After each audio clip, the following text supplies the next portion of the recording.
आपको एनआईटी में कहाँ जाना चाहिए, कौन सा ब्रांच, कौन सा कॉलेज, प्लेसमेंट कैसे है, फिर ट्रिपल आईटीज कैसे हैं या फिर जीएफटीआईज कैसे हैं, जीएफटीआईज की रैंकिंग क्या है। लगभग 40 आपको समझ लो भाई कि जीएफटीआईज हमारे पास है, 30 उसमें से रैंक्ड है, 25 से 30 उसमें रैंक्ड है बहुत। तो हम ये मानेंगे कि भाई इस बार 14 लाख बच्चों ने एग्जाम दिया हुआ है भैया। 2024 में 11,32,000 रैंक पे भी जनरल कैटेगरी के हो भैया 12,92,000, 7.68 परसेंटाइल। वाह भाई। अब ओबीसी है, ये सोचो कि नहीं यार ये मेरे को चाहिए नहीं, हटाओ, स्किप करते हैं तो लास्ट में जाते जाते इस रैंक पे फुलफिल हुआ। Hello everyone, welcome back to Rankers. आज की वीडियो बहुत ज्यादा इंपॉर्टेंट होने जा रही, खास करके उन बच्चों के लिए जिनका परसेंटाइल बहुत अच्छा नहीं आया है। अगर मैं आपको कहूं भाई जोसा काउंसलिंग में या सीएसएबी काउंसलिंग में आपको जीएफटीआईज 20 परसेंटाइल तक मिल जाएगी अगर आप जनरल कैटेगरी को, तो क्या आप विश्वास करोगे? शायद ना भी करो। तो आज की वीडियो में मैं आपको दिखाऊंगा भाई सबसे वर्स्ट आपका क्या परसेंटाइल होगा कि आपको एक जीएफटीआई मिल जाएगा सीएसएबी राउंड में। अभी हम यहाँ पे जोसा काउंसलिंग की बात नहीं कर रहे हैं, अभी हम सीएसएबी राउंड्स की यहाँ पे बात करेंगे।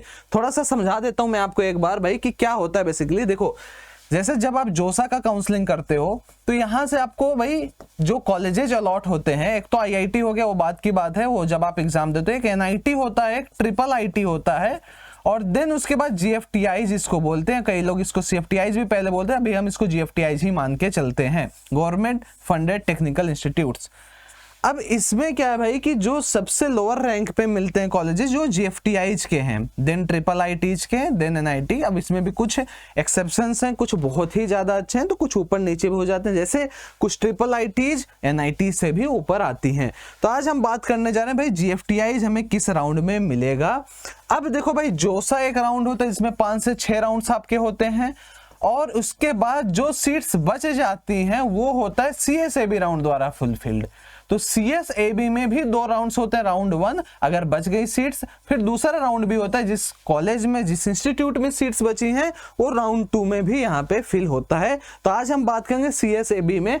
अच्छा, ये वाला जो डेटा होता है ये लगभग एक्यूरेट होता है भाई कि 5th राउंड में अगर मिला है तो इस बार भी मिलने के चांसेस हैं, लेकिन सीएसएबी वाला कोई फिक्स और गारंटीड नहीं होता है। इसमें दिक्कत क्या है भाई कि हो सकता है इस बार वाली सीट खाली न हो तो इस बार वो आपको सीट नहीं मिलेगी, बट फिर भी हम एक रफ आइडिया लगा लेते हैं।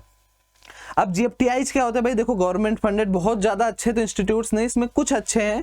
इसके डिटेल्ड मैं जब आपके कॉलेज काउंसलिंग से स्टार्ट हो जाएंगे तब मैं इसके डिटेल्ड एक एक कॉलेजेस के बारे में आपको बताऊंगा भाई। आपको एनआईटी में कहाँ जाना चाहिए, कौन सा ब्रांच, कौन सा कॉलेज, प्लेसमेंट कैसे है, फिर ट्रिपल आईटीज कैसे हैं या फिर जीएफटीआईज कैसे हैं, जीएफटीआईज की रैंकिंग क्या है।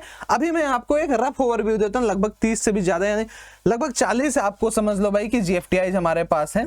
30 उसमें से रैंक्ड है, 25 से 30 उसमें रैंक्ड है बहुत, और उसमें से कम 10 से 15 ऐसे जिनका कोई भी रैंकिंग नहीं दूर दूर तक। अब इसमें जो रैंकिंग है भाई, जैसे यूनिवर्सिटी ऑफ हैदराबाद काफ़ी अच्छे में आता है, बिट्स में सर रांची वाला ब्रांच काफ़ी अच्छा है, अभी इसका पटना ऑफ कैंपस भी खुला, वो लोअर रैंक पे भी मिल जाता है। तो इसी तरीके से ये कुछ कॉलेजेस हैं, यही हैं क्या भैया हमारे, कहोगे भैया ये हैं जीएफटीआईज। ऐसे ही तमाम अभी लिस्ट इसके पड़े हुए, तो इन्हीं कॉलेजेस की आज हम बात करने जा रहे हैं क्योंकि यही है जो सबसे लोवेस्ट रैंक पे आपको मिलते हैं।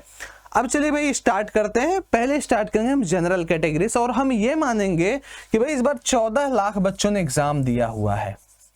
अगर 14 लाख बच्चों ने एग्जाम दिया हुआ है और इसमें से हम कितने रैंक लेके आए, हमारा कितना परसेंटाइल बने कि कॉलेज हमें मिल जाए। अब आइए स्टार्ट करते हैं। जनरल कैटेगरी के हो, मैं थोड़े से अच्छे की बात करूंगा और देन एकदम लास्ट रैंक, दो कंपेरिजन हम यहाँ पे करेंगे और कुछ मजेदार बातें भी यहाँ पे हम करेंगे।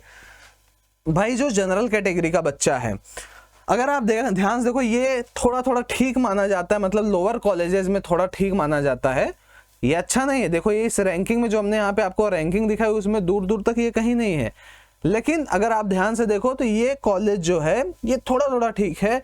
तो भाई 2024 में 7,20,000 रैंक पे भी मिला हुआ है, 2023 में 10 लाख पे, और 2021 में 4,16,000 रैंक पे मिला हुआ है। तो ये टोटली वेरिएबल है।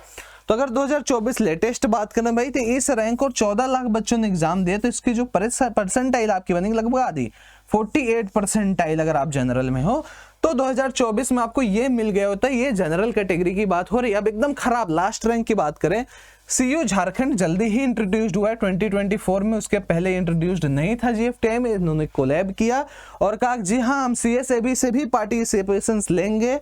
और यहाँ पे भैया 2024 में 11,32,000 रैंक पे भी जनरल कैटेगरी के हो भैया तो आपको मिलता है integrated BTech and MTech in metallurgical and materials engineering. ये आपका 5 इयर्स का कोर्स होता है। कॉलेज अच्छा तो नहीं, ऑब्वियस सी बात भाई, तभी इतने रैंक पे मिलना। मैंने इसकी वेबसाइट भी खोली, कुछ खास मेंशन नहीं, कोई प्लेसमेंट रेशियो नहीं, कुछ नहीं, नथिंग। इसीलिए जनरल बच्चा भी 19 परसेंटाइल पे भी एक कॉलेज पाएगा थ्रू सीएसएबी काउंसलिंग। है ना मजेदार बात। अब थोड़ी सी ईडब्ल्यूएस कैटेगरी की बात करते हैं भाई। Again Ghani Khan Choudhury 9,37,000 rank, required percentile 33। Worst की बात करते हैं, again CU Jharkhand, same branch और different, I think different metallurgical and materials engineering, you will require 14 percentile, 12 lakh rank. तो भैया ईडब्ल्यूएस और 14 परसेंटाइल पे भी देख लो आपको कॉलेज मिल रहा है। आई विल नेवर रिकमेंड कि आप ऐसे कॉलेज में जाओ, इससे अच्छा है कि आप प्राइवेट में चले जाओ। बट फिर भी बस आपके जस्ट एक नॉलेज के लिए वीडियो में बना रहा हूँ। ओबीसी कैटेगरी हो तो भाई अगेन घनी खान, अगर आपको चाहिए 7,47,000 rank, required percentile will be 46.58। CU Jharkhand again इस बार सिविल इंजीनियरिंग 12,92,000, 7.68 परसेंटाइल। वाह भाई। अब देखो मजे की बात, अभी मैं आपको दिखाता हूं भाई। देखो यहाँ पे ये जो रैंक सा बढ़ते जाते 11,32 पे, फिर 11,98 पे, फिर जैसे ही कैटेगरी थोड़ी थोड़ी डिक्रीज हो रही, ओबीसी में 12,92,000। लेकिन अभी सब उल्टा हो जाएगा जैसे ही हम एससी कैटेगरी में आते हैं। भैया एससी कैटेगरी में आते ये देखो 10 लाख घट गया रैंक। मतलब एससी तो आपको फायदा या नहीं मिल रहा, एकदम खराब वाले कॉलेज में, एकदम खराब में आपको घाटा हो गया। आपको 22 परसेंटाइल चाहिए अगर आपको ये चीज चाहिए होगा जो हमें वहां पे 19 परसेंटाइल 14 परसेंटाइल पे मिल रहा था। और अगर इनके लिए थोड़ी सी अच्छी बात करते हैं, एससी कैटेगरी में अगर आपको थोड़ा अच्छा कॉलेज चाहिए तो आप 10,64,000 रैंक ला के गुरुकुल कांग्रेस विश्वविद्यालय हरिद्वार में है तो आप 23 परसेंटाइल पे भी भैया कॉलेज पा सकते हैं। अच्छा, और ये डिग्रेडेशन क्यों हुआ? हो सकता है जो एससी वाले बच्चे हो उन्होंने ये सोचा हो कि भाई साहब चलो ये मिल गए हम इसे ले लेते हैं, उन्होंने स्किप नहीं किया, दैट्स व्हाई ये लास्ट रैंक रहा। अब ओबीसी है, ये सोचा कि नहीं यार ये मेरे को चाहिए नहीं, हटाओ स्किप करते हैं तो लास्ट में जाते जाते इस रैंक पे फुलफिल हुआ। ईडब्ल्यूएस वाला बच्चा सेम सोचा नो स्किप करते हैं, हमें ये नहीं चाहिए, हम अगले बार ट्राई करेंगे जो भी करेंगे। लेकिन यहाँ पे ये केस उल्टा हो गया और अगेन आप जैसे एसटी कैटेगरी में तो और भी रैंक घट गई। अब भैया एसटी जैसे जैसे रैंक डिक्रीज हो रहा है वैसे वैसे परसेंटाइल देखो ये रैंक भी घटते जा रहा है। तो ये देखो 37 परसेंटाइल चाहिए एससी एसटी वाले बच्चे के लिए अगर इलेक्ट्रिकल इंजीनियरिंग उससे चाहिए। और अगर थोड़े से अच्छी बात करें, बिट्स मिश्रा रांची वाला फेमस बट इसका नया खुला पटना ऑफ कैंपस तो 12,72,000 रैंक पे, उससे तो अच्छी है भाई। 12,72 पे आप यहाँ पे 9 परसेंटाइल पे भी आप एक जीएफटीआई डिजर्व करते हो। तो ये वीडियो जस्ट फॉर इंफॉर्मेशन थी। ये डेटा निकालने में काफी मेहनत लगता है and you can cross check this data just by typing on Google www.csab.nic.in या फिर आप ऐसे लिखो CSAB ORCR 2024। आप सीयू झारखंड का या जितने भी कॉलेजेस आप उनका ओपनिंग एंड क्लोजिंग रैंक अपने कैटेगरी वाइज भी देख सकते हो।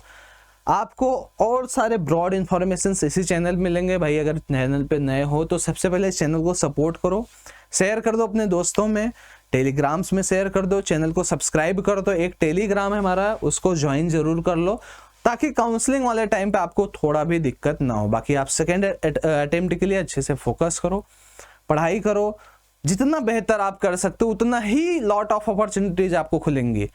चाहे वो काउंसलिंग भाई DTU की हो, जैक दिल्ली हो, जैक चंडीगढ़ हो, आप WBJE अपीयर कर रहे होगे है ना, और जैक चंडीगढ़, ये सारे काउंसलिंग्स आपके लिए काफ़ी ज़्यादा ओपन हो जाते हैं। MST CET आप दे रहे होगे, लेकिन ये तभी बेहतर होगा जब आप अपना सेकेंड अटेम्प्ट अच्छा करोगे। और भी कई कॉलेज हैं यार जो सिर्फ और सिर्फ JEE मेन के परसेंटाइल पे एडमिशन्स लेते हैं। जरूरी नहीं कि आप जोसा में जाओ, NIT में ही जाओ, IIIT में जाओ, और भी अच्छे अच्छे कॉलेजेस हैं जो JEE मेन के परसेंटाइल के बेसिस में आपके एडमिशन लेते हैं। तो मेक श्योर कि आपका सेकेंड अटेम्प्ट बढ़िया हो ताकि आपको एक अच्छा कॉलेज मिल सके। Thank you very much, take care, bye bye.